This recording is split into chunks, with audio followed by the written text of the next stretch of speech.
Welcome to the very first episode of the NiiSan podcast. Yes. This has been a long time coming. We've been talking about this for a long time, and it's exciting that we're finally doing it. I don't know. Yeah. We're here. This is the first episode. We've been there's been a lot of back and forth, trying to get things in motion between artworks and everything, just all of it. Yeah.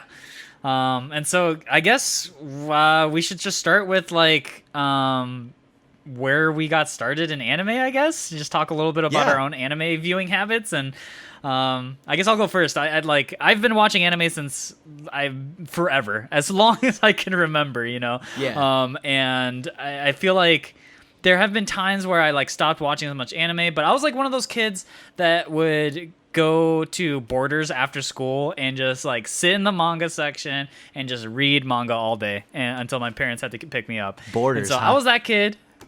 Yeah, Borders. Wow. I was a Borders kid. Wow, that's been a while. Yeah. Yeah, R.I.P. Yeah. I mean, that's why we're the NiiSan podcast, because we're yeah. just a little bit older than Barnes the and average Nobles, anime Borders, fan. whichever one you had access to. Yeah. Yeah.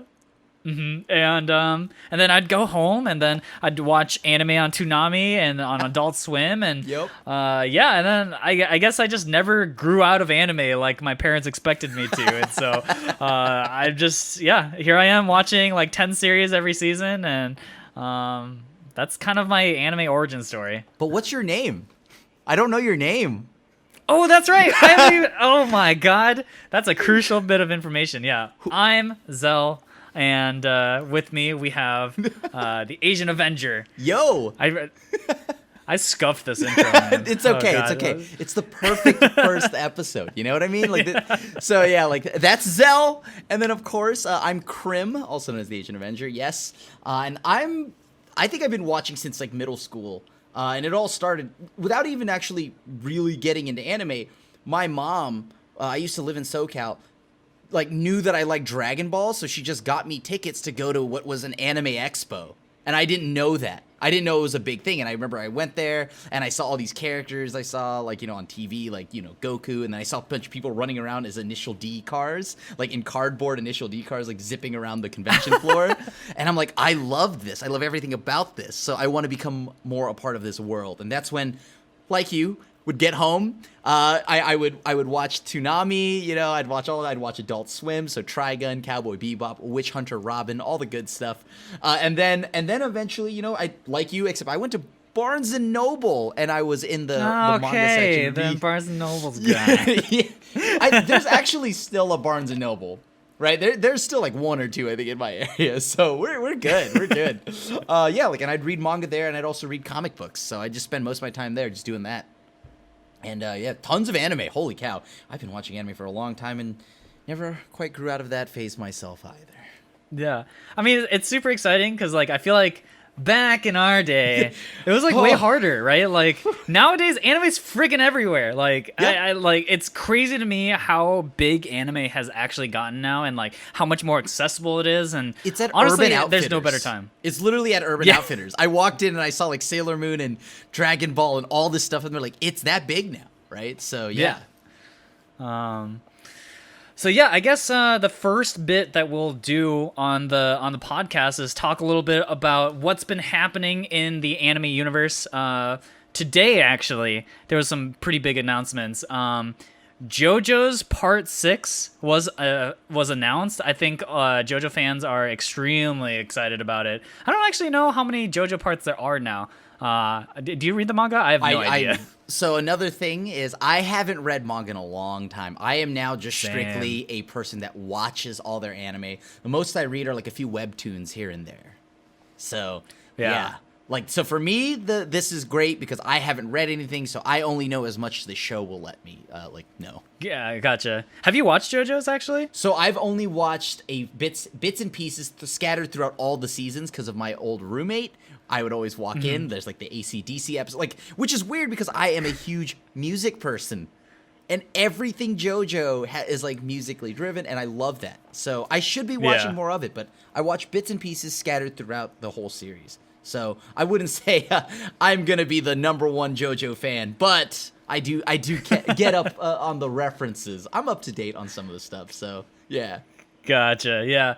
I've been trying to get through JoJo's. I enjoy the series pretty. I like it. I think it's good. The art style is memorable. Like even you don't have to watch it; you just know the art style. So. Yeah. The animation for it has been amazing, and I'm still in the middle of season 5, so I got to catch up before season 6 comes out. So, JoJo's another big adaptation that got announced was Solo Leveling. I'm glad you mentioned webtoons because, actually, I don't know.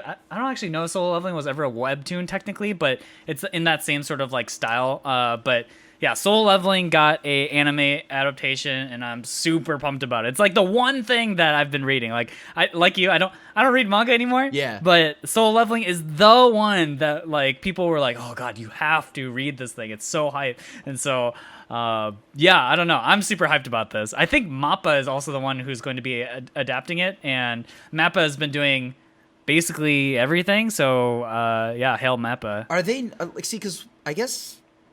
For a while, I could have sworn it was A1 running everything, right? I mean, I feel like we go through phases of who is anime dominant and who's doing a bunch of shows. But recently, oh my god, it feels like Mappa does I don't know, five shows a season or something crazy. It's nuts. Yeah.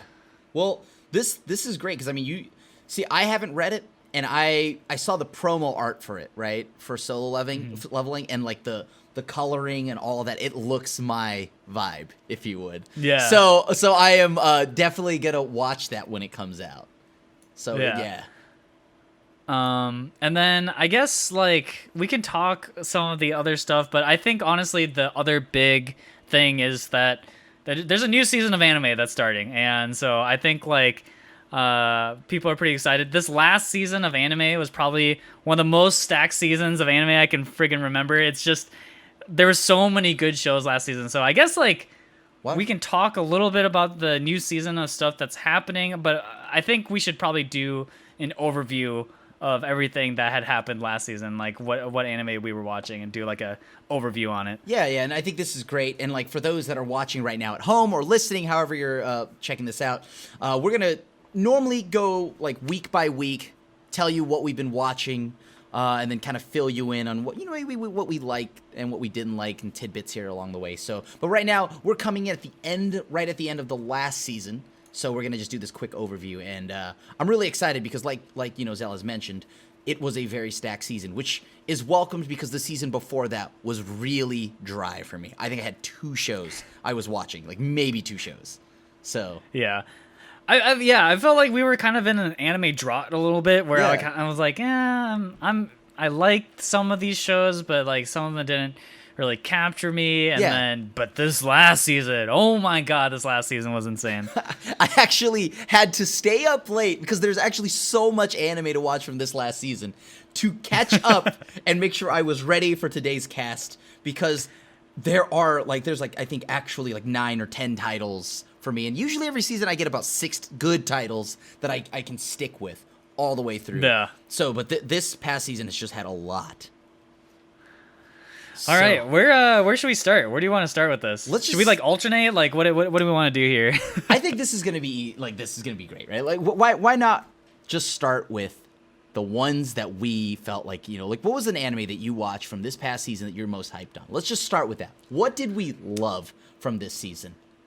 Okay, well, I guess starting from the tippy top, I loved Jujutsu Kaisen. Jujutsu Kaisen is the embodiment of everything I've ever loved about shonen plus more. Yes. And it was the animation was beautiful. And this is a little cheating because Jujutsu Kaisen, technically this was the second half of the season. It had already been airing, but the animation just amazing. The characters and their dialogue amazing. I love the character designs for all their powers. The universe that they've created in Jujutsu Kaisen is just so good. But I think the thing that really set it apart from every other shonen that I've ever watched is just how good the characters are. Right. There's no just for lack of a better word, there aren't any Sakuras in this show. I'm sorry, Sakura stands in Naruto. I just think she's lame, and she's like the epitome of like terrible female characters. And instead, we get Nobara. Yeah, she is the exact embodiment of like what we need in anime, right? Like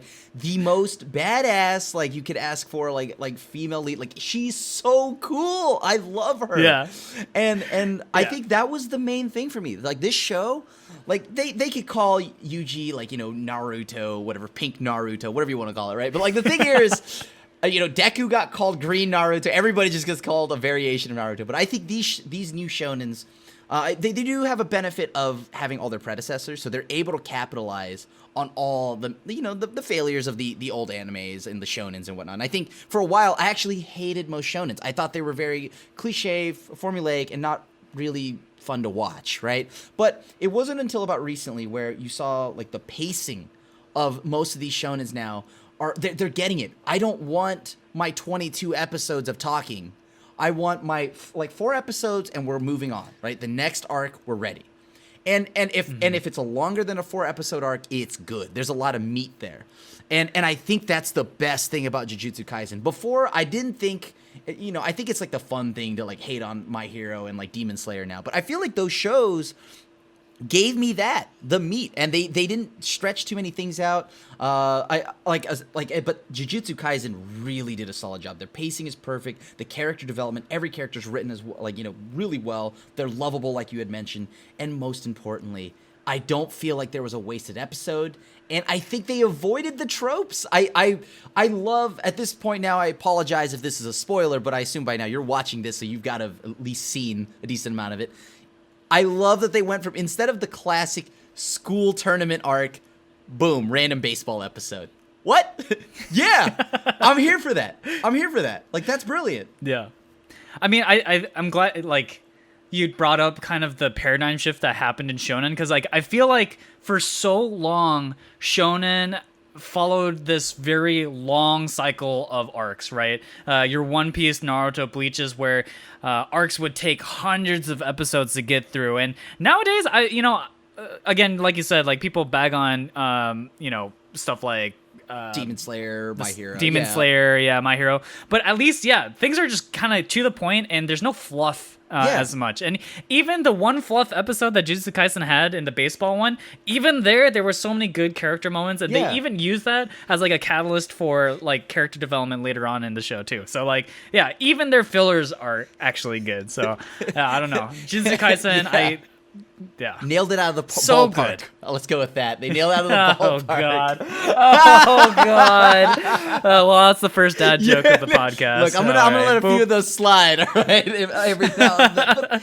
But like that, like that. No episode felt wasted. Like it developed the bond between Yuji and Toto, right? Like I mean, like I felt like that was my brother. Exactly. And him getting hit in the face by the ball and then just lying on the ground, like everybody's just like, nice job, nice pitch. They really hate this. Everyone really hates you, dude. I felt like there was just no wasted episodes, and I think that has been my standout of the season. But if we want to go technical, right? So like that's one of the ones I think we both really love. But let's say one that started with this season, right? Like okay, like just from this season. I'm gonna be honest with you. Mine, it's been a neck and neck like tie here, right? Because we're talking Wonder Egg Priority for me, or Horimiya.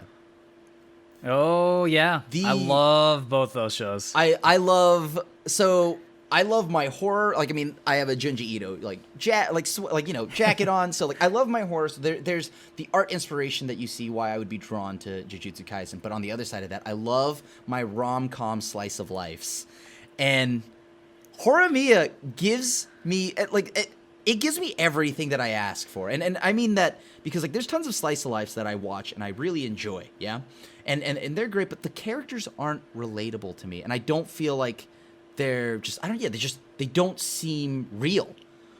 But the characters in Horimiya feel for the most part like lovable, relatable. They did a good job, and like a lot of the show touches on topics that I think like go beyond just their high school, like, you know, like the classic, it's our final year, I still want to be friends, I still want to be together, whatever, you know, like as we move on, and that's stuff. These are questions that we ask and we worry about, and that cross our mind as we, you know, leave college, you know, and from college, you know, into like adulthood, into life, right? Like, I still want to be friends. Will that happen when, you know, there's, you know, if any of us have children or something like that, right? Like, the show touches on all the things that I like, and on top of that, the chemistry of every character is beautiful. I think the weakest episode was maybe episode 11, and even then it was just still enjoyable, right? Like, so Horimiya is up there for me with a slice of life that I really can connect to, like, you know, and on top of that, it's just fun to watch. But then there's Wonder Egg Priority, which I just cannot get over how beautiful the animation is, and also how damn dark that show is. Yeah, Horimiya is like light and fluffy for the most part, and then there's Wonder Egg Party, in which it is very hard to get out of and feel happy, because they just touch on literally all the dark stuff in people's personal lives, right? Like, I have to get in a mood to watch that, by the way. Like, I have to like take it in and like, whatever's gonna happen this week, especially once the show gets going, it doesn't stop, right? It just keeps going. I thought there's a little bit of a lull point between like episode maybe like 3 and 4, but that's really just building the bond between the characters, right? Between the girls. So yeah, I mean, so, God, which one should I start with, Horimiya or Wonder Egg Priority? I guess we'll finish out Horimiya, and then we'll talk about Wonder Egg more. Yeah. I feel like Wonder Egg, we got a lot to talk about. So. Yeah, there's so much there. Horimiya was really interesting for me because I think when it comes to romance anime, we see a lot of the same thing about the chase, right? Like, it's always about the chase, where it's like a guy, a childhood friend, and then there's a tsundere character, and then like, it's always about who's going to end up with who, and the whole tension is about like how will the people like confess their feelings. And Horimiya goes, you know what? That's not how we're going to do things. They're just going to be together. Boom, first episode, they're together. And it's, for me, Horimiya is special because it feels like an exploration of relationships from beginning, middle, and end, right? Like, it's not just about the chase. It's about, like, what happens after you start a relationship. It's not just as simple as, like, happily ever after. You're like, as soon as you ask them out and they reciprocate, like, it's not, like, smooth sailing from there on out, right? Smooth like sailing. It's the mic. It's the mic.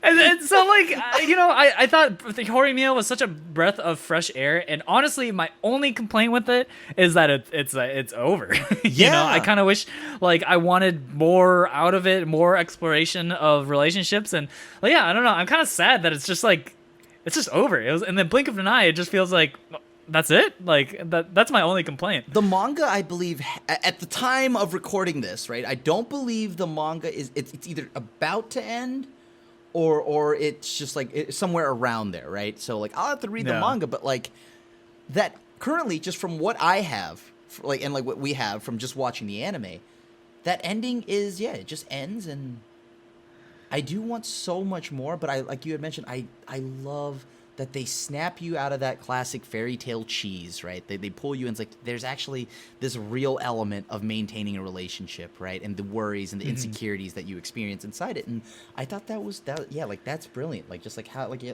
had mentioned, it's like, it's so good. Oh. Yeah.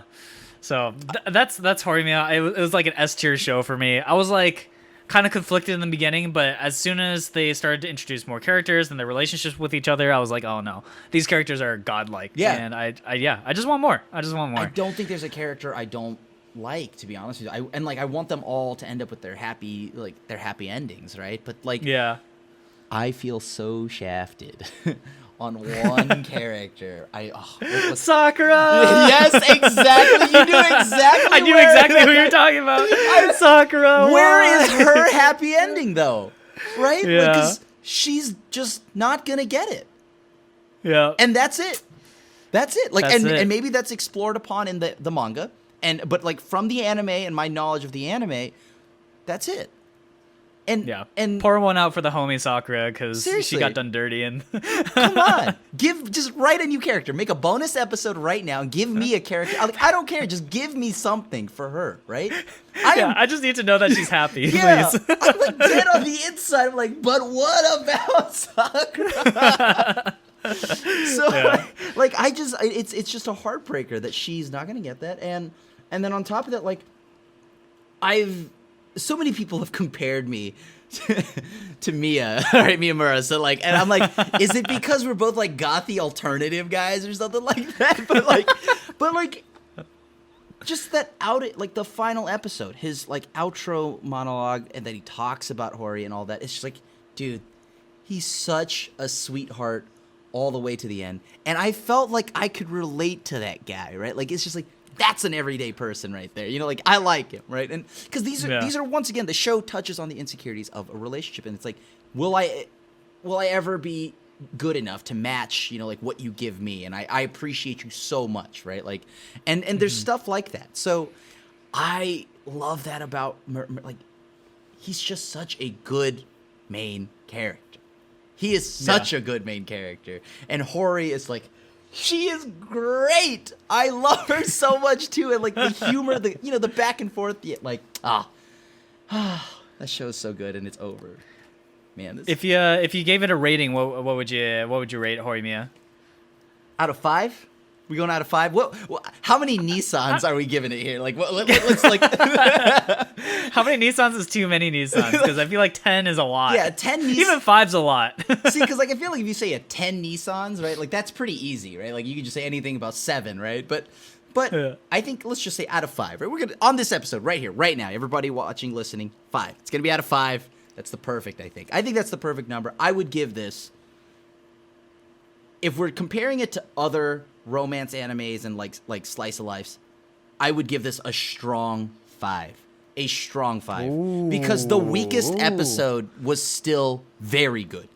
It was still very good. So I would give it a 5 out of 5. Highly recommend. And I think this is one of those ones that's also timeless. Like it could survive, you know, the aging, because the animation's still good and the story is sweet and fun and enjoyable. This is, I mean, like, there's some that I used to like, you know, like the romances I watched, you know, growing up, but I wouldn't say that they're still good now. Like, I wouldn't say that, like, well, maybe Aiori Yoshi's like still kind of, you know, I'm gonna hide my boomer. I'm just gonna say 5. What was that anime? What? Don't worry about it. Uta Love Hino. What year is that? What decade was that? Yeah. So we're gonna hide my boomer. I'm gonna say 5 out of 5 Nii-Sans from me. Highly recommend. Watch it. Please watch it. For me, I think I would give it a 4.5. It doesn't quite hit like 5 stars for me. If it's like 5 out of 5, it's got to be like immaculate, like an artwork piece of media, right? I cried. For me, I cried. Okay, so like, come on.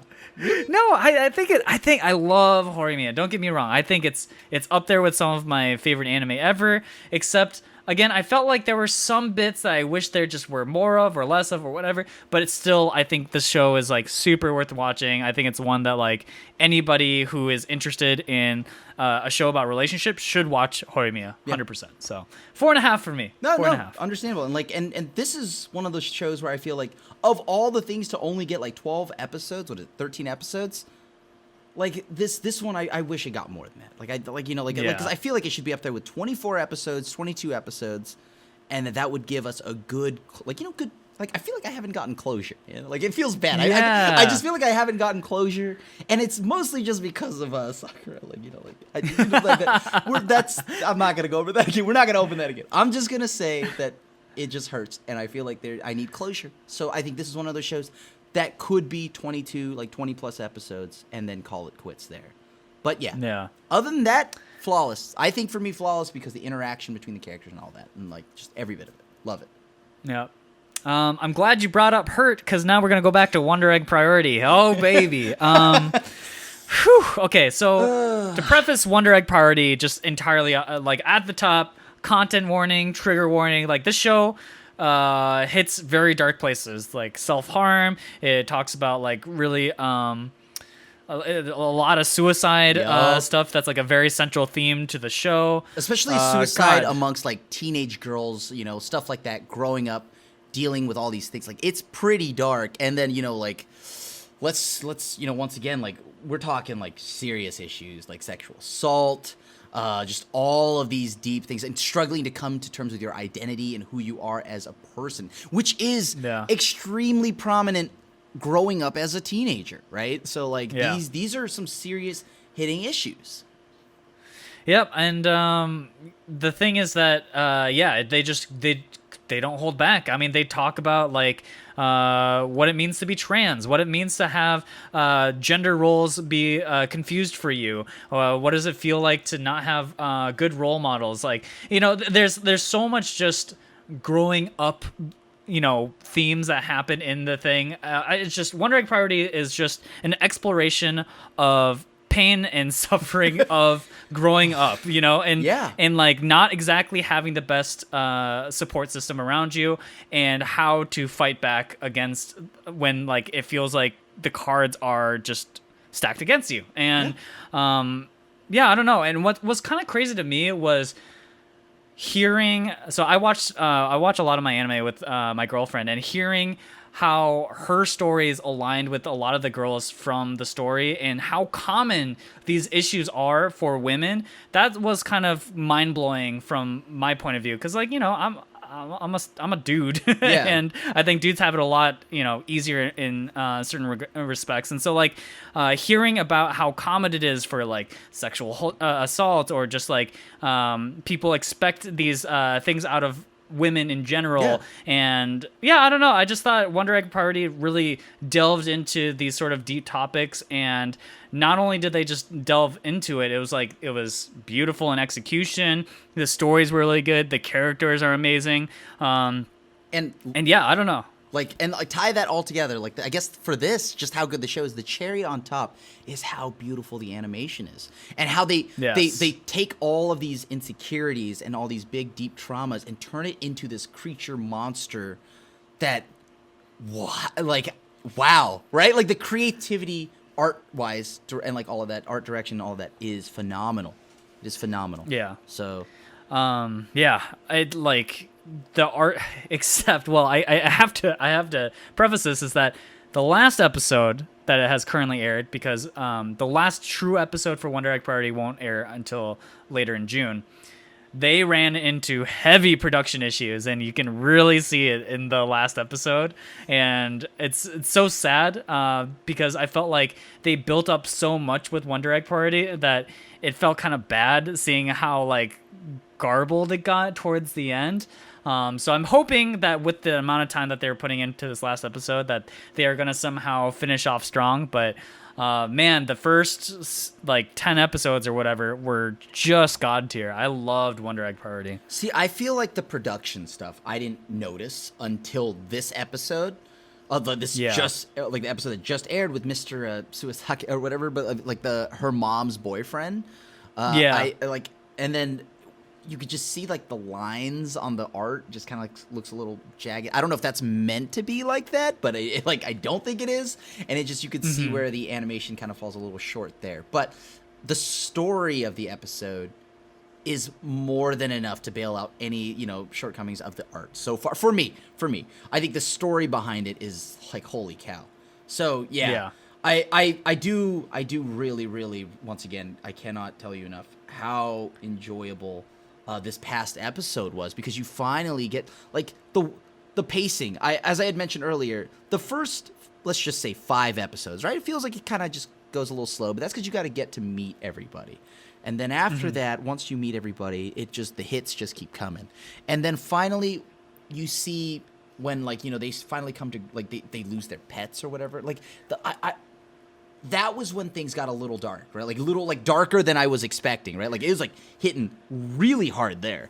And it was cool like to see them like kind of make the characters like come to grips with who they are, and seeing Ai come back and like figure out who she is after talking and like, battling herself right at the very end there, and trying to protect herself, like, and all of her insecurities and the things like that she felt growing up. Like that was beautiful. So, I mean, I really like that, and I just don't. I mean, the only thing now left for me to see is how does it close, right? Because there's a lot of questions that are, still kind of like sitting around, like, what does it mean to be a warrior of Eros or whatever, to stand against Eros, right?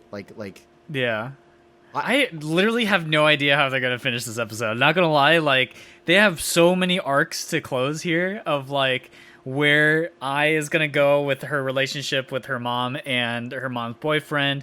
They've got so much closure. I mean, I guess we got closure with with Rika, but then the other two girls too haven't really, we've gotten just a little bit. So I have no idea how they're going to finish this out. And honestly, from last episode, I'm a little worried because for me anyways, the last episode was confusing, man. I was like, okay, Ai is now facing against herself, but now isn't, and now she's traded places with their clone. I was like, I'm being Kage Bunshin no Jutsu, and I don't know where things are happening anymore. And so I watched this I'm like a little twice. worried, but yeah. So you watched I had it to watch twice? it twice because like that. Like I'm like, wait, hold on. When did she switch with her clone? Wait, what's happening to her? Are we getting End of Evangelion here? What's going on here? Hold on. Yeah. Hold on. What's going on here? I felt like if they had kept everything up that they did from the beginning episodes of the season, I would have been ecstatic, and I would have been really quick to say that, like, One Direct Party is going to be a 10 out of 10 anime. But this last episode, it finally felt like it was cracking a little bit, the production and just the writing and stuff, and cracking the egg. So I'm God, that's strike two, man. Already on the first episode, I'm already on strike two. I'll be fired by the next episode. Don't worry, everybody. But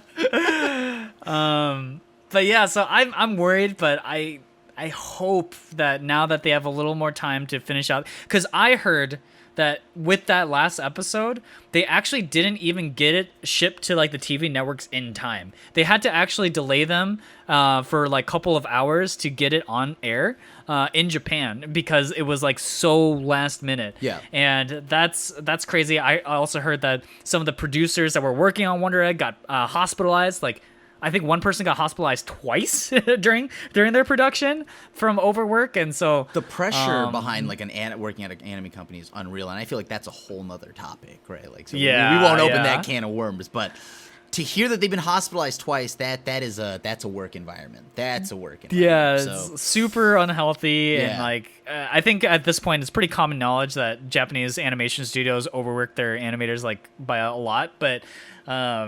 Yeah, it was just kind of sad to see because like oh man, I love this show so much, and then it just feels like it's starting to kind of like peel back and be a little weird. So I'm hoping for they stick the landing, but I'm kind of not holding my breath on it because endings in anime don't go hand in hand, unfortunately. I would Darling the Franks. First, okay, you know what? All right, well, that's okay. I'm not gonna touch that. Okay, anyway, so I'm just gonna say an anime like this, I am worried. As if you were to ask me to rate this, I wouldn't give it a full 5, right? Because there is an issue I have with just how ambitious this seems to be. Like, much like you, I don't think this is going to stick the ending, right? But I would like to see it, because, like, so far, it's been really good. But because of how good it is, and like you had mentioned, how bad anime endings are, the closer we get, the more I start to sweat. And I am worried, like, if I had some complaints, just from what we've seen, not the hypotheticals, not all of this, I do feel like the conclusion to Rika and all these like characters so far felt a little bit rushed, right? Mm-hmm. I love them. I love like what went on there, but like to see them, kind of come to the end of the end of their arc and seeing the person they're trying to save just disappear, right? Like, I feel like I wanted more. Yeah, right. For sure. I was like, I wanted a little bit more. I sacrificed my soul and my like got into bodily harm to like save these people, and then they got more Thanos fingered away. They did get snapped and blipped out of here, but let's be honest here. If you told me I also came back with like crazier athletic abilities, training in this world, I don't say I really sacrificed. I'll just oh god, dude, I don't know if I agree, dude. Dude, you're telling that's just like it's just like super what is it, core workouts? What's it Oh, God, I forgot the super intense workouts. CrossFit. They went through super CrossFit, right? Like, kind of. And so, like, dude, They came back and they can now do like gymnastics and backflips and stuff like that. Okay, like come on. Okay, all right. All you have to do is pull a Sasuke and you have to let your best friend die or whatever, or someone around you die, and then you sacrifice their soul so that you can go save it. And that's how you gain your powers. No, I refuse to be an Uchiha. I refuse. But I'm not trying to awaken my Mangekyo. I just want to chill out and do my thing. and like understandable. So, but yeah, like it does feel like that was a little bit rushed, right? And to that for them to just knock out 2 like arcs immediately back to back in the episodes does show me that yes, it is they are rushing to get to some kind of end, right? Yeah. And there's this is expected because it always pains me because I think about like the what ifs. Right, the what ifs if this was actually not rushed and you got the manga anime creators to just have all the time in the world that they could want. What would have become of this show? But yeah, so like right now I am worried about these shortcomings of that, right? Okay, sure, it's a little bit rushed, and what could have been. So I'm very nervous to see how this like lands at the very end, but I can only be hopeful, right? I can only be hopeful because it's been really good. It's been really good. Yeah, I feel like the potential is there, and honestly, this last episode, because I feel like I can't rate it yet, I feel like it could range from like a 3 to a 5. Like it's like such a wide range that I feel like it could end on. Watch it again. I would say watch it a few more times. I think it's a really good episode. All right, we'll see, and the next episode will air in June, so that's when One Direct Priority will be done, and we'll be able to kind of like fully rate the show. We're gonna circle back in a few months, so yeah. Yeah. So yeah, like so these are like the front runners, right, of this season.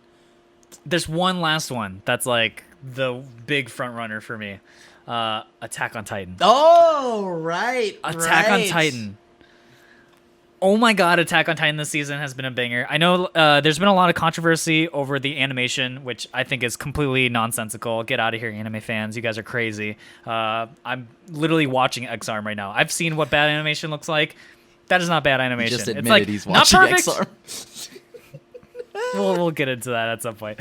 But Attack on Titan is just amazing writing. I am at the edge of my seat every time I'm watching Attack on Titan. I'm like gasping for air because it's so tense all the time, and I'm always just kind of like wondering what's gonna happen next because they've just set up so many amazing kind of like sub stories and like motivations from all the different characters. And this was the season that was kind of beautiful to me because they made so many callbacks and so many thematic callbacks to earlier seasons. And I think, and this comes from a guy, by the way, that I did not like Attack on Titan when it first aired. I thought season 1, I was like, oh great, here's a bunch of flesh Gundams. It's just Gundams that are made out of people, right? Like whatever. Flesh Gundams.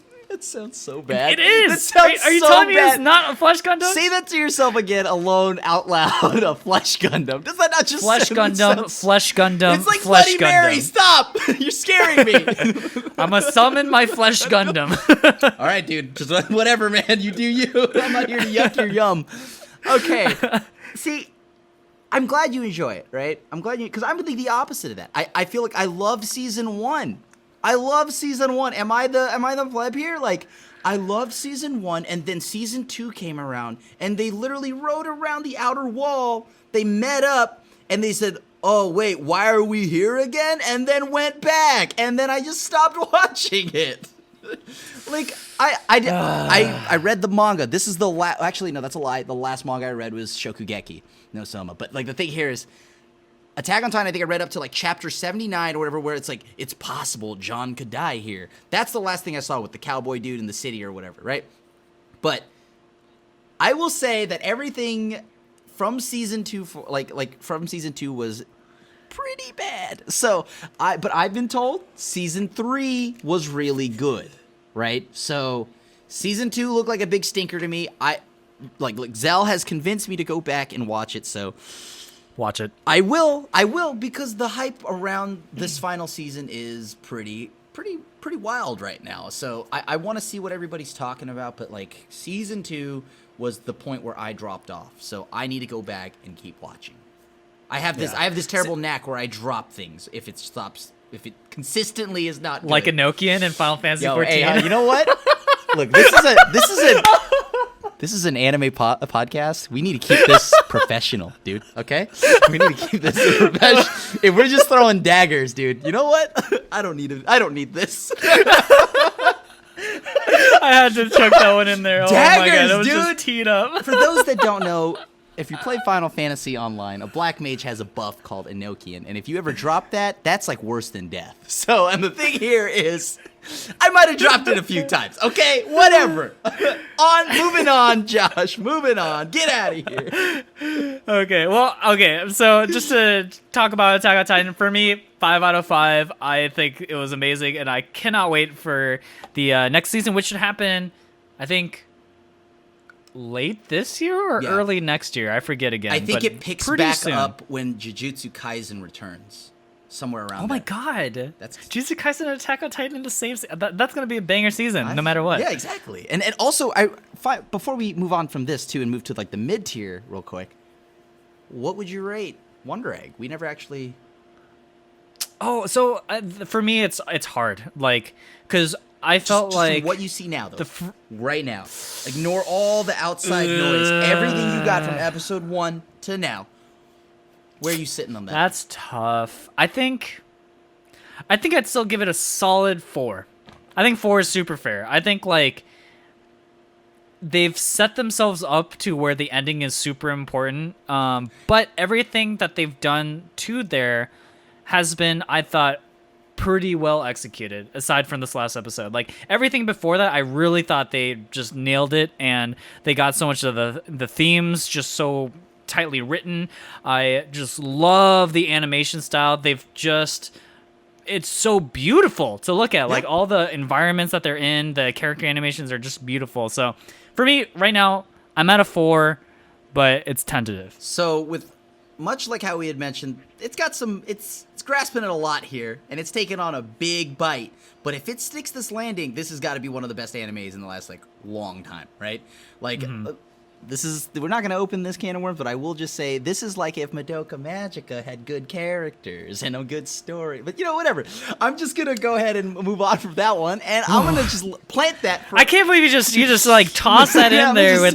Whoop, hey! And then on top of that, I think for right now, what we have, I would give it about a 4 to 4.5. I think it's some of the best stuff that we've seen in a decent amount of seasons. Like in depth. We're talking about in depth. Of what it's like, the concepts it's taking on. I love it. I love what it's doing, and I give it about a 4 to 4.5. If it sticks this landing, it'll be amazing.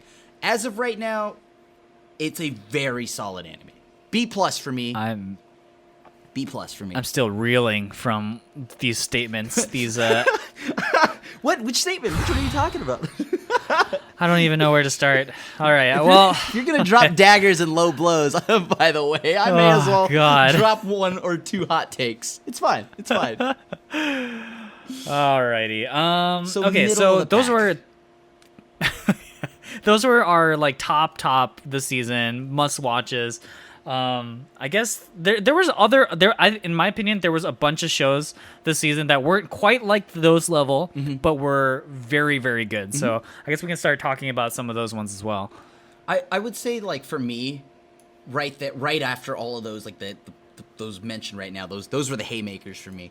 And then there were the ones that I just, I enjoy. Like, okay, I could watch this. This is fun. Sk8 the Infinity and Soma Spider. So what? Right? Gotcha. Like these, and then I guess Promise Neverland to a point.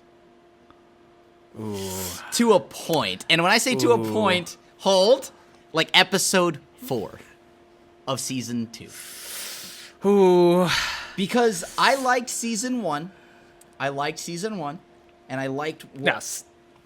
Right? Like season 1? Season 1 was amazing. Okay. 10 out of 10. All right, you're actually 5 out of 5. I'm like, hold on. Do you not like season 1? Okay. Agreed. But man, I like never want to put the words good and the Promised Neverland season 2 ever. Like, they should be far separated for me. And I hated the Promised Neverland season 2. And I understand why, because for me, at least, this is why I didn't think it could have been as, like, after that beautiful season 1, we had the season 2 where a lot of actual just nothing kind of just keeps going on, keeps happening until like episode 8, when Norman finally makes the move, right, on the demons or whatever you want to call them.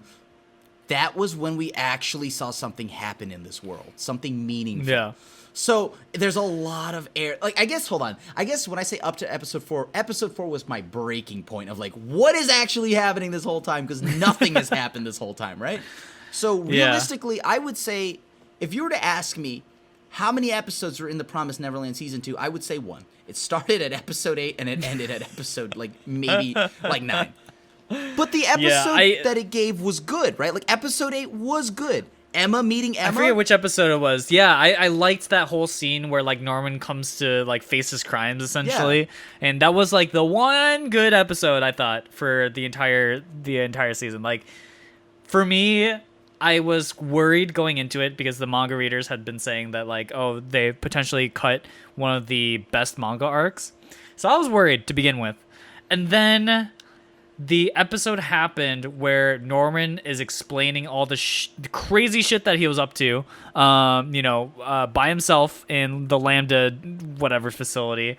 And he just sits there and just tells it to you rather than showing. And if I've learned anything about, storytelling is that you're supposed to show and not tell. And Promised Neverland does the exact opposite of that to like an insane, like extreme degree.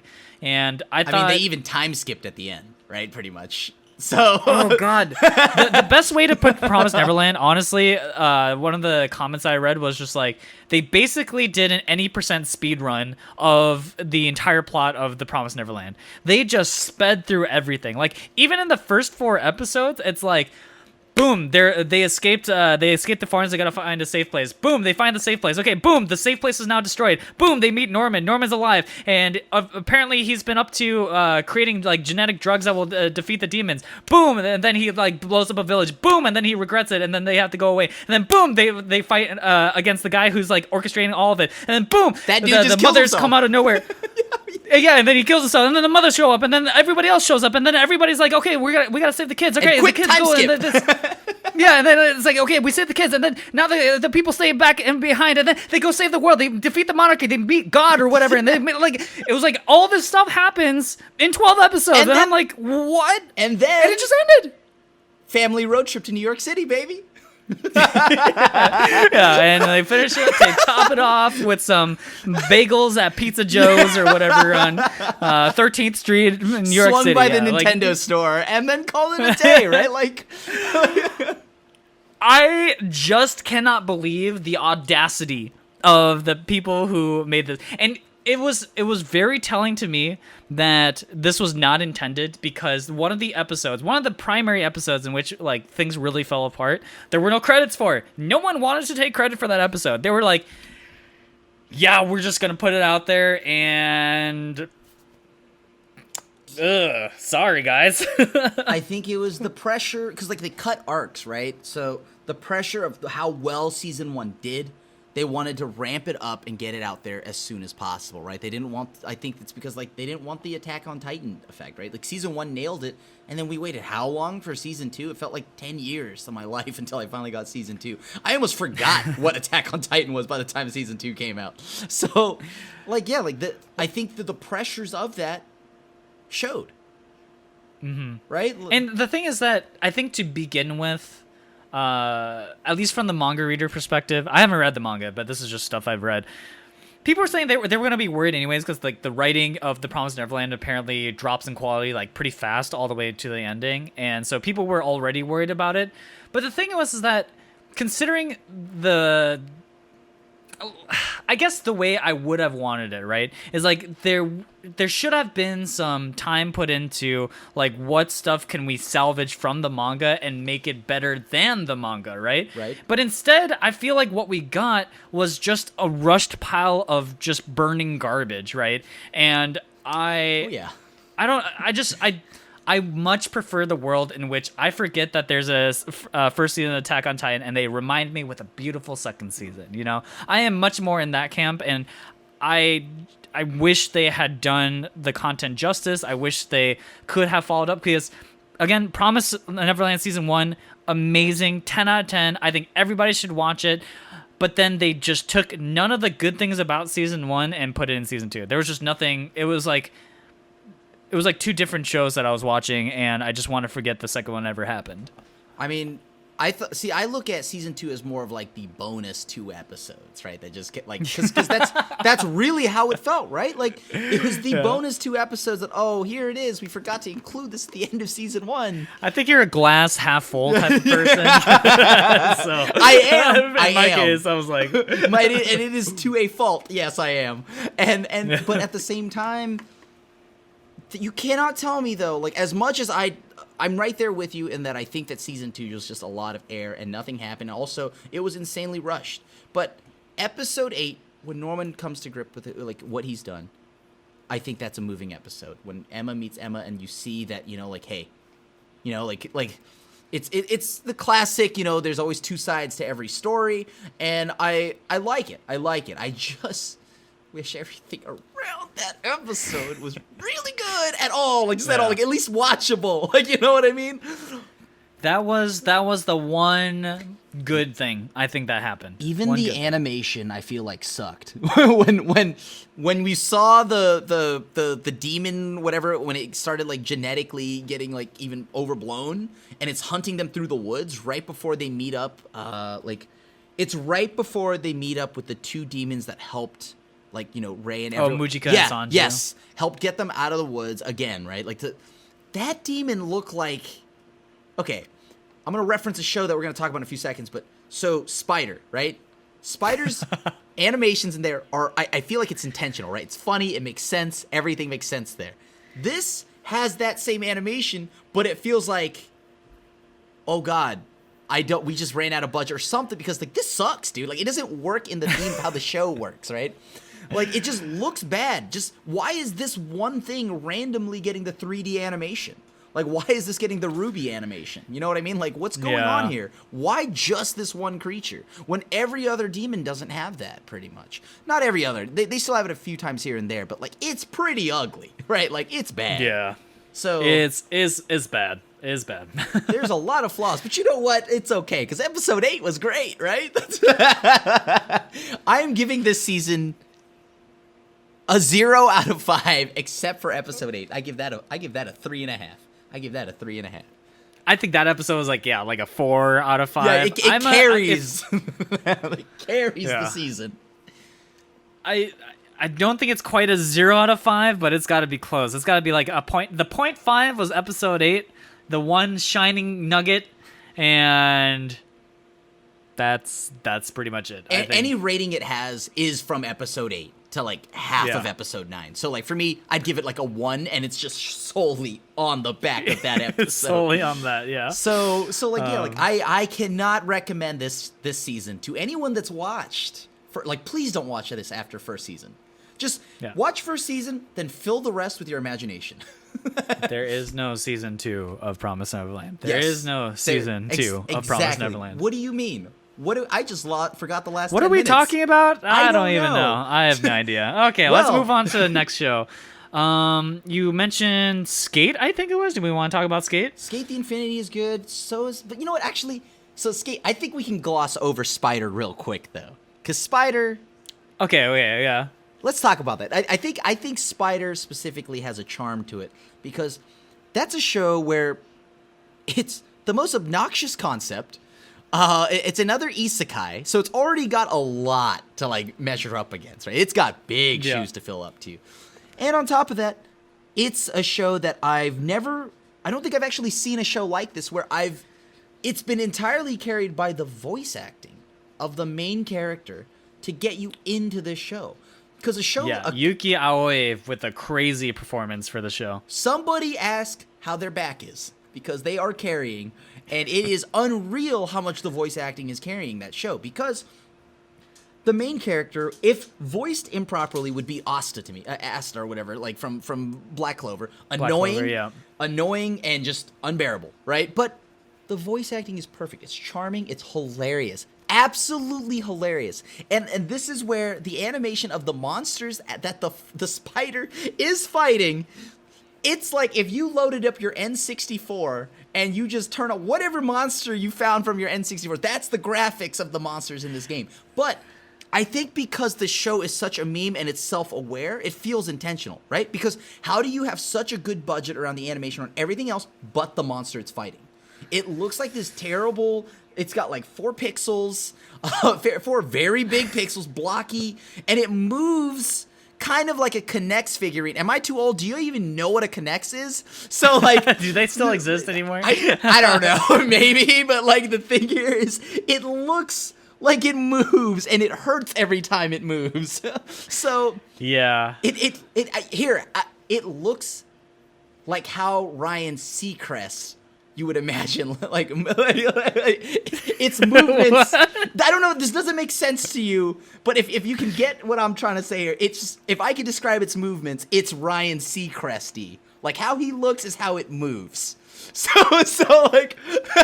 Interesting. I will have to look up how Ryan Seacrest moves and see how it, like, how that comment translates over. I can't explain it other than that, but it just makes sense.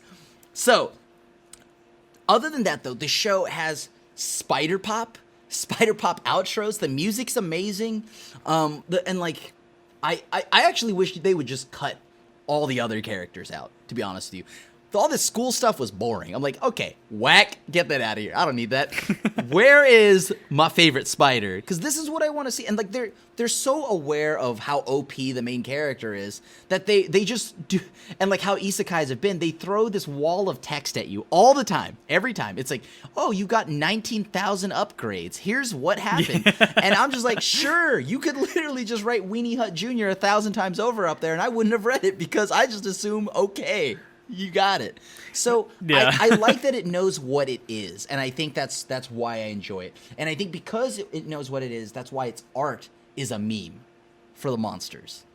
Interesting. I have a pretty different take on this. Okay. Go ahead.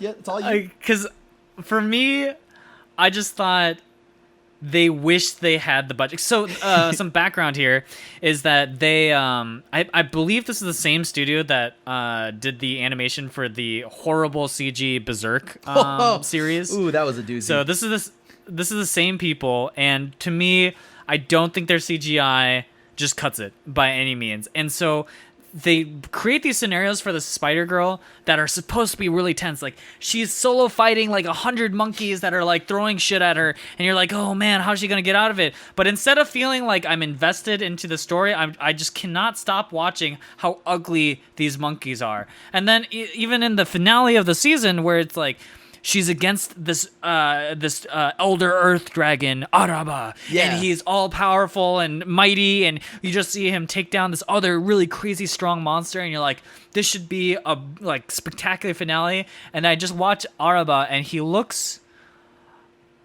he just looks like a Digimon Lego figurine. He looks like Paper Mario Dragon. Yeah, I just from N64.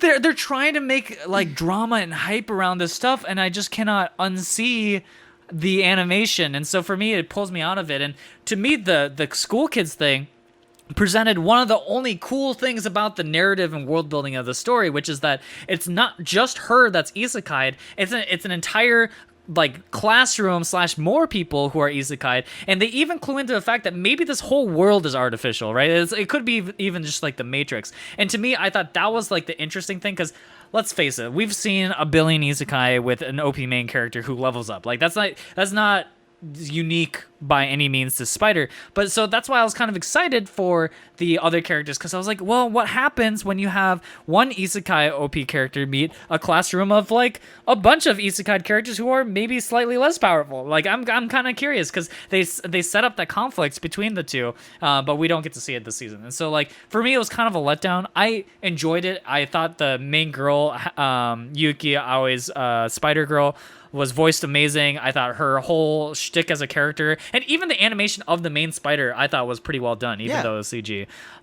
But yeah, because it was just so goddamn ugly. Tinfoil hat on, dude. That's why I think it's intentional that the monsters look bad. I don't think so. I just think that they just thought they could get away with having CG monsters, and I don't know. Maybe Think you're right. about the Maybe premise of COVID the vaccine show. is 5G. Yeah. I don't know.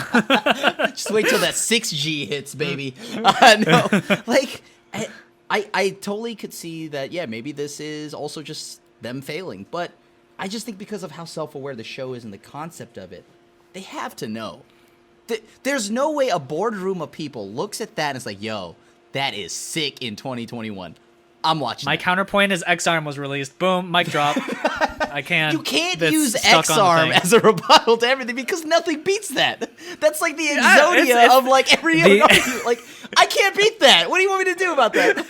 Like, The X-Arm argument is infallible. Yeah, it's like you cannot poke holes in that art counter. Even my dog is walking by. He heard about X-Arm. He's like, "Yo, that sucks, dude." Like, they released X-Arm and they said this is beyond what anime is capable of. So if people have the confidence, I'm just saying, if people have the confidence to put out X-Arm, anyone can have the confidence to go ask out the girl that they like, to ask for an extension on their paper from their college. Like, you've got the guts to do anything when an animation studio looks at X-Arm and they goes, yes, this is what we're putting out as our there's a professional, boardroom of people. Just think about it. There's a boardroom of people that saw that and like, that's good. And they were like, Crunchyroll will sponsor this. And they did. Look, Crunchyroll, if you need a new employee or two to help you vet what animes you want to make exclusives, look no farther, just saying, because how did that get passed, right? Like, I don't understand how that got through whatsoever. Like, X-Arm, I watched 5 minutes and my face hurt. Like, I'm just like... I was swirled up. You remember those, like, while we're already being boomers, you remember those old Budweiser commercials where they drink something and their faces would, like, get swirled up? That is how it looked watching that. Like, my face hurt. It was just like, this is so dumb. It looks bad. It hurts my existence. I can't watch this. So, yeah. And, of course, I finished the episode, and I really, I should have just trusted my intuition about it. I was like, this is not good. So why did I stay and watch the rest of it? But anyways, I think Spider... Tie it all back. Spider was the like how you mentioned everything else is isekai in this world, which is why I believe Aruba was also just another human, right? I do believe that, and you're gonna get we're gonna get like the next season will be the next like the perspective of that dragon and how it became what it became in that world. So, but as you had mentioned, it is cool the concept of the students that everything else is isekai, right? But the execution was bad. I think there's a lot of nothing that happens. Like, okay, cool premise, great, I like it, but how do you expand on that? And they don't. They just kind of just skip it and go to like, all right, well, here's a spell slinging contest. The main dude, the fire dude's angry. Cool, sick. What? I don't care. Like, okay. Yeah. So there is a lot of room for improvement, but I would say this is the anime I would recommend after you've watched the titles you've anticipated, or you've been waiting for, right? Like, this is the one where, all right, I'm at the end of the season, there's nothing to watch, let's watch it. I'd give it a 2.5. I don't think it's embarrassingly bad, I'll say that much about the show. I don't think it's embarrassingly bad, and I think that with more seasons, with a little bit more world building and fleshing out, I think it definitely has like upwards mobility. Like stonks wise, this is a buy in now. This is a shorted stock, I think, because like I think potentially it can pop off. It could be GME Spider SPE. I don't know what the acronyms would be. Yeah, okay, Spider stock. Good. It could go up. I'm just saying, but as it is right now, it's kind of hard to invest that much into it. So if I was at gunpoint and I was told to rate it right now for what it is, 2.5. it's like it was a 2.5 to 3 out of 5 for me. I think I'll give it a 3. Pretty, yeah. So end of the season, you've watched all the ones you wanted to watch. You want to try something new, spice up your life, watch this one. Yeah. So that's Spider. Up next. All right, what do we have next here? So we've got Sk8. Is there any main ones that you want to talk about from this season? Because I feel like there's a lot, right, to cram in this first episode of ours, and I don't. God, yeah, there's so much stuff. Yeah, maybe we need to like soft cap ourselves because we've already hit almost an hour, I think. Yeah, so well, it's the first episode. We can go maybe hour and a half. It's fine. Okay, yeah, a little bonus for you guys. But usually we're gonna aim for an hour, somewhere around there.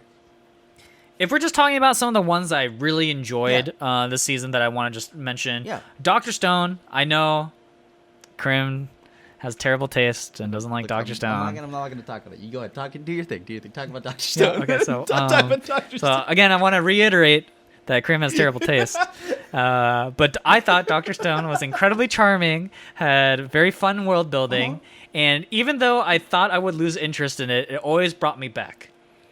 And Crim has terrible anime taste. So weird. You stated that last one a few times. I don't know. What are you hinting at? It just deserved to be reiterated. There's just like some you just gotta let it out, you know. Okay. Okay. Show's great. Yeah. So Dr. Stone, great. Yeah. So explain to us, Crim, why you've been afflicted with such terrible taste. So you can. Thank you. Let me inform the world about my terrible taste. Apparently, here. So we're gonna let y'all know at home. Dr. Stone was a snooze fest. Like, I'm not gonna lie to you here. Woo!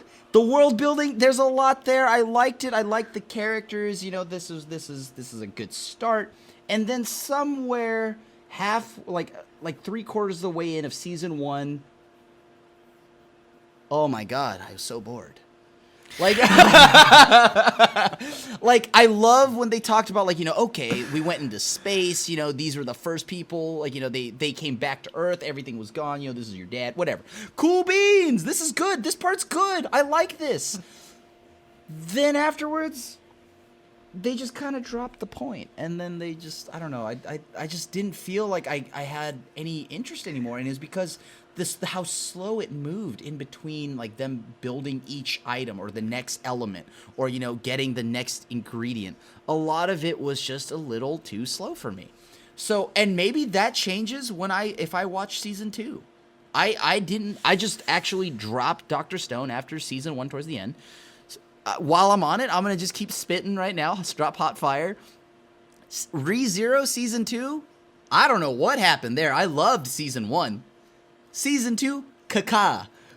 The finest caca you could ask for. Poo all over my mind because, like, holy cow, that was bad. Like I thought, okay, I'm making it sound like Promised Neverland bad. It's not that bad. It's better than that. It's better than season 2 Promised Neverland. I think the Great White Bunny stuff, like, interesting, solid. Not enough Rem. Not enough Rem. I'm sorry. No. Rem literally just gets deleted from everyone's memory, and she never shows up again. Season falling in love with Rem and rooting for it. Yo, get it. You know, like, you're the best. And then, you know, and then she gets benched, heckin' friend zoned, and then Subaru was like, "Nah, Emilia." Yeah. Well, yeah. No, like, what happened? What gives? I'm also somebody who didn't love ReZero as much as I felt like other people did. But I'm still catching up on season 2, so I don't know. Maybe I would feel differently, but from what I've seen so far, I'm just kind of like, meh. Season 1 was better, right? Will you admit? I liked season 1. Yeah, I thought there was a lot of good points about season 1. I was still a little disappointed with some of the things. So like I said, I didn't love even season 1, I think, as much as other people loved ReZero. And I'm still in the middle of season 2, so I don't know what to say to that. So, but I'm kind of hesitantly agreeing, except in the back of my mind, I was like, well, he also didn't like Dr. Stone, so maybe I can agree with that. Wait, yeah. You just gotta counter argue because for the sake of so I'm conflicted here, but I'm with you. I agree with Crim. Do I have trash taste?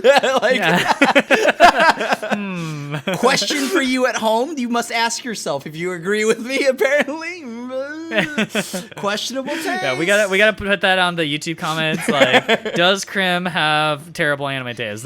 It's a rhetorical. You can't answer it. We're gonna block all the comments so you can't respond to it. I will allow the votes, though.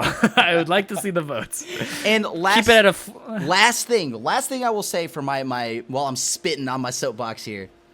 Oh my god. Yashahime, kind of good, but only good if you watched Inuyasha. I think as a standalone anime, I thought it was not that great. I didn't keep up with it, but I actually had a lot of fun watching the episodes I did watch. But it was one of those things that, yeah. Did you like it? Did you like it because you watched Inuyasha? Like, if you saw that on its own, would you say that's a good anime? Would you say that you had a good time the job that it relies too much on us knowing Inuyasha and everything from it, right?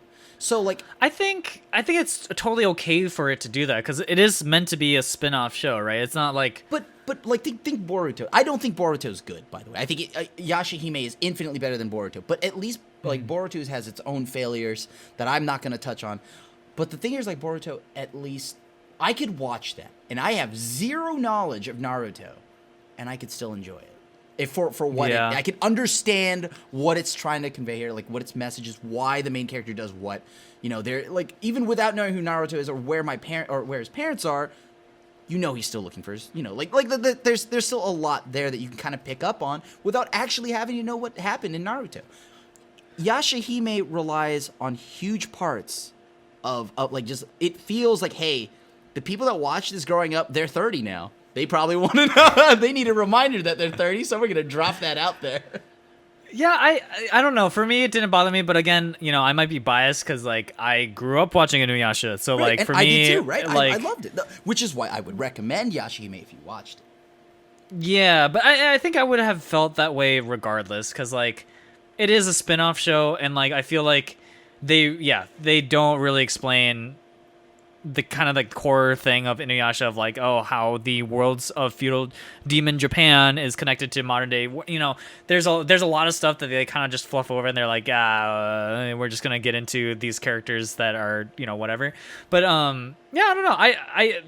I enjoyed it, and I think it probably is because I liked Inuyasha and I grew up watching it. I can't say if like people would want to watch it otherwise, and it's one of those shows to me that for me dropped by the wayside because there were so many other good shows to watch. So that's kind of how I felt about it. It's a good filler show. I haven't finished it. And see, like, and that's the thing. I feel like it's a good filler show. So once again, most filler shows I'll give around 2 to 2.5, just like something to hold me over until the next season. And I feel like it's a good like filler show. But other than that, it just doesn't bring anything new to me. Right? It's just like here. It's just pretty much the characters you knew, but like done again.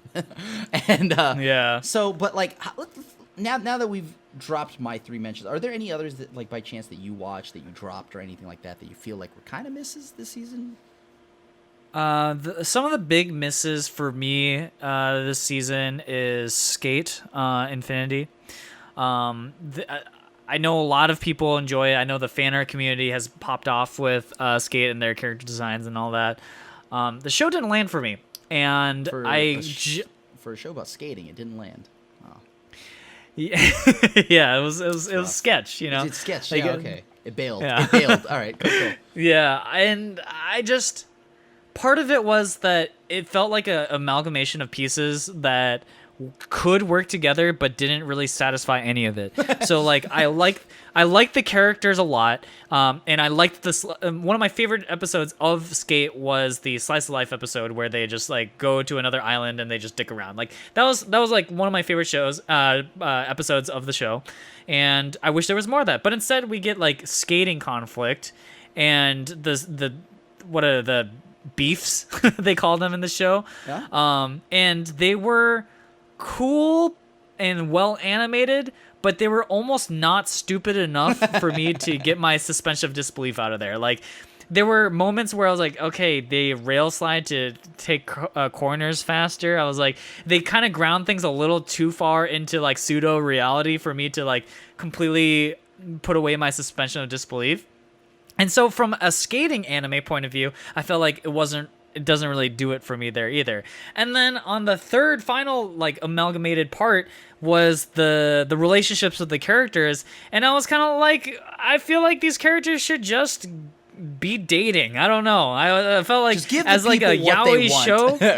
Yeah, I mean, if you're gonna make a show that like basically they're all yaoi, you know, just do it. So for me, it was a show that combined these pieces but didn't satisfy them. It was not really a yaoi show because they just kind of, for lack of a better word, they kind of just queerbait. And then 2, they don't really make it a skating anime because like the skating stuff is like mostly nonsense. Although I did enjoy Reki's character about like having fun. You didn't like when the Matador of Love just clean clocked Cherry Blossom across. Yeah, oh my god. Dude, they're like, oh, he's gonna pull out his hidden skating no jutsu. He gets off the skateboard and just baseball swings. I mean, I call that a 50-50 nose grind. Like, he just square clocked him right there in the face, right? And like in the nose, right? He grinded his nose, so, yeah. that's for sure. So I don't see where the issue is. That's a real move. I don't get it. Imagine if that's what Tony Hawk does. You know? Tony Hawk, they're like, he's going for the 900. He spins around a couple times, and then he just takes it off and just smacks Bam Margera in the face with a skateboard. Chad Muska, whatever, whoever, right? He hits the 900 Matador's kiss. Oh my god! Like, it's never been done before. Wow, it's weird. It's almost like that's just there's zero integrity in that move. But like, so I see what you're getting at too, because like, yeah, the beefs can feel a little cheese, but I think for me it just felt like Fast and Furious meets Johnny Tsunami meets like Tony Hawk, right? Like, it's like the perfect trifecta of that, right? And they all love each other. And they all love each other. And there's a lot of like a fingernail's distance between their lips and nose. So like, like I would definitely know what that dude had for lunch, right? Like, you know what I mean? Putting room for like finger Jesus. Yeah, exactly. But I thought the skating was fun. And I think Reki is quietly the best character. Everyone's so focused on Lunga and all of that stuff. But because, he's the skating extraordinaire. He's the Taki, like how Initial D, he shows up and he just starts drifting up a mountain. He's like, I just delivered tofu as a kid. I go, I don't even know this was special. And he's like, oh, well, here I am. I'm just snowboarding. And like, oh, what? Look, turns out I'm really good at skating too, which is not true. Do not try that. People have this misconception. Those transfer over. They don't. So, as somebody who both skated and snowboarded, let me tell you, your center of balance is very different for the two sports. Oh yeah, it's very awkward. Going from skateboarding for the first time snowboarding does not translate whatsoever. I literally got hit by the lift. Okay, that's a different story.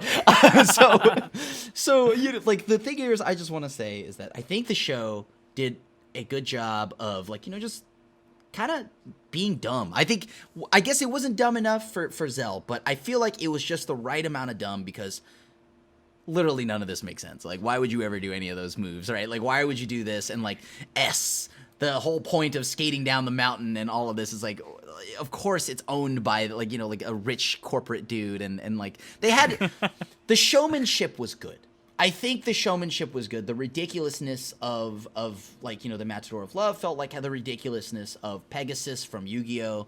Like, it's like Yu-Gi boy, and like all of that, like Matador of Love, they try to get you to care about him, and I think that's the big thing. And he's kind of weird. He's kind of a weird dude, and he's had a really rough childhood. I dig him though, but I think the kid. Also, how old is he really? Because why is he creeping on Longa? Like, what is this relationship that he's looking at here? I don't know, but Reki, we're just gonna dodge that question entirely, and I think I'm just gonna go with Reki's the best character though, right? Yeah. He's yeah, Matador of Love, just putting it out there though, real quick. He's a little sketchy. He's a little bit of a groomer. That's a little bit of a groomer. He might be. I think that dude's a little sketchy, but Reki's a cool dude.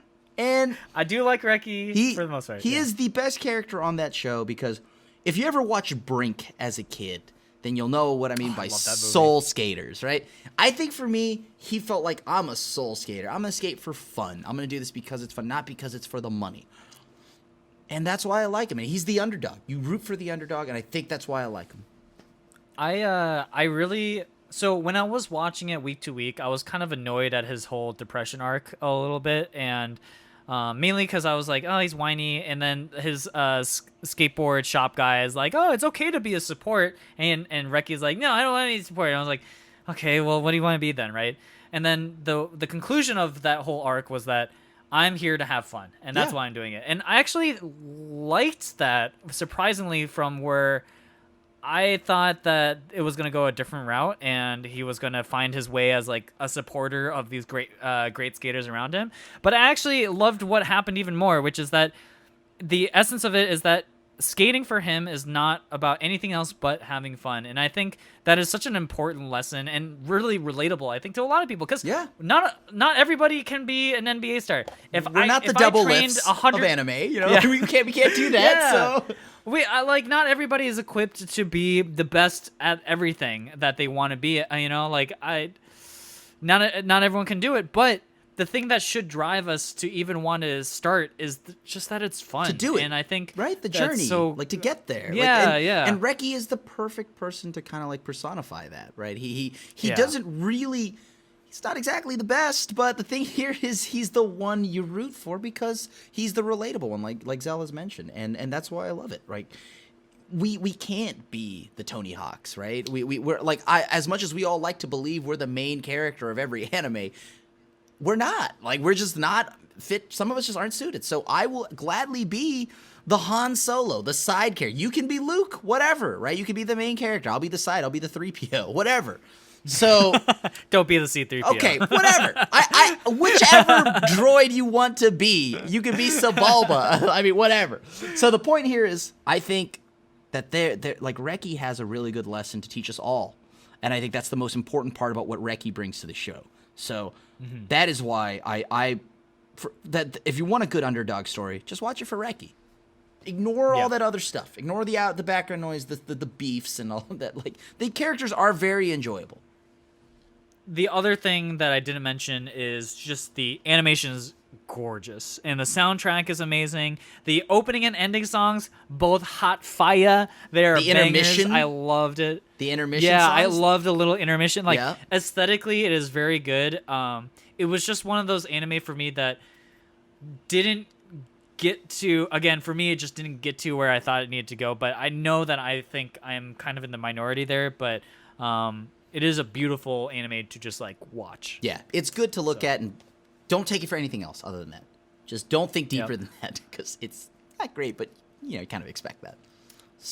If I was to kind of speed run some other anime just to like talk about it before talking about some of the bigger ones, I season 2 of Quintessential Quintuplets, I adore that show. It is very much a typical harem anime. However, I thought it does pretty well at making it like a little bit above just your average harem and has a little more heart to it than just your classic, for lack of a better term, just nisekoi sequel stuff, where it's like childhood friend and this girl that has like some weird promise with the main character and like yada yada. Like there's so many versions of that, right? Like Love Hina is one of them. Or are they Love Hina, still making promises to Tokyo U? Is that still a thing in 2020? Back in my day, my back. Yeah. Back in my day, I used to want to go to Todai so that I could impress the girl, True story, I studied harder at the SATs because I read Love Hina, the manga. Not even joking. So you wanted to meet like, your Naru, is what I'm getting yeah. here. Okay. Naru, also one of the best girls. I loved Naru, Motoko. They were super. Actually, that whole cast was really good. Every character, like okay, yeah. That's a boomer reference, ancient history. People are like, is that like a DBZ spinoff? Yeah, not quite, Donnie. Not quite. So we'll gather around for story time for all the younger listeners, and we'll talk over. We should do that. We should have an episode where we have an arm sticking around at the back. Yeah, we should do a boomers episode for anime, like oldies but goodies type of thing. So there's a zombie we'll have that episode. There's a zombie in your house, dude. Quick! The boomers are out to get us from the grave. It's the young hip kids. They're telling us about Fortnite. We gotta go. We gotta start Fortnite dancing really fast. Oh, it's back. I'm actually curious. How many seasons could we watch this arm reach in and grab random things? But that's gonna be an isekai. That time I was reincarnated into an arm reaching for clothes across a green screen.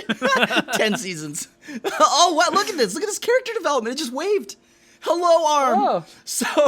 So I guess I would say like closing thoughts, because we're closing in on an hour and a half here. We're gonna get to next season, the animes we're excited for this upcoming season now, I think, with the next episode. So be ready for that. But any closing thoughts as we come to an end here for the first official episode of NiiSan Podcast? I know people are going to be like, what about this anime? What about this anime? Yes, I hear you. Heaven's Design Team was good. Other anime that I don't want to mention really is Redo of Healer and Mushoku Tensei. Trash. That might Trash. require Trash. its own set of things.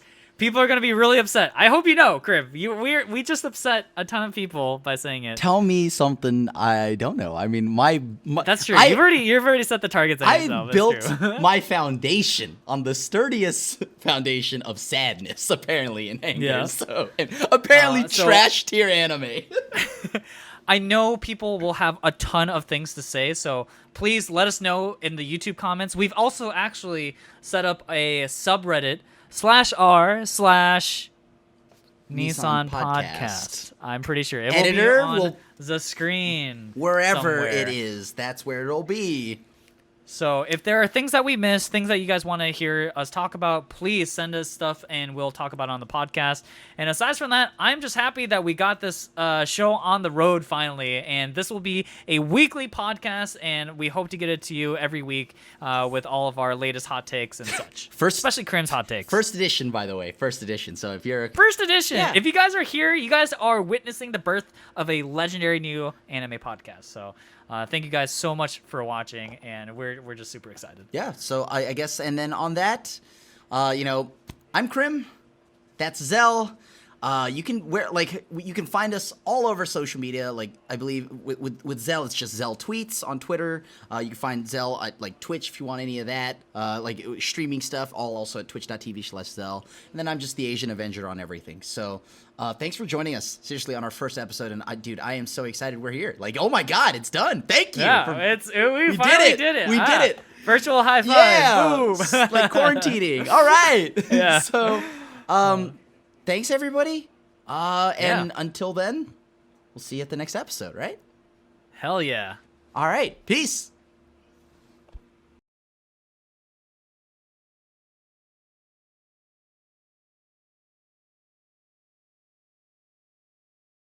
Oh my God, it's done. Yo, first episode. We did it.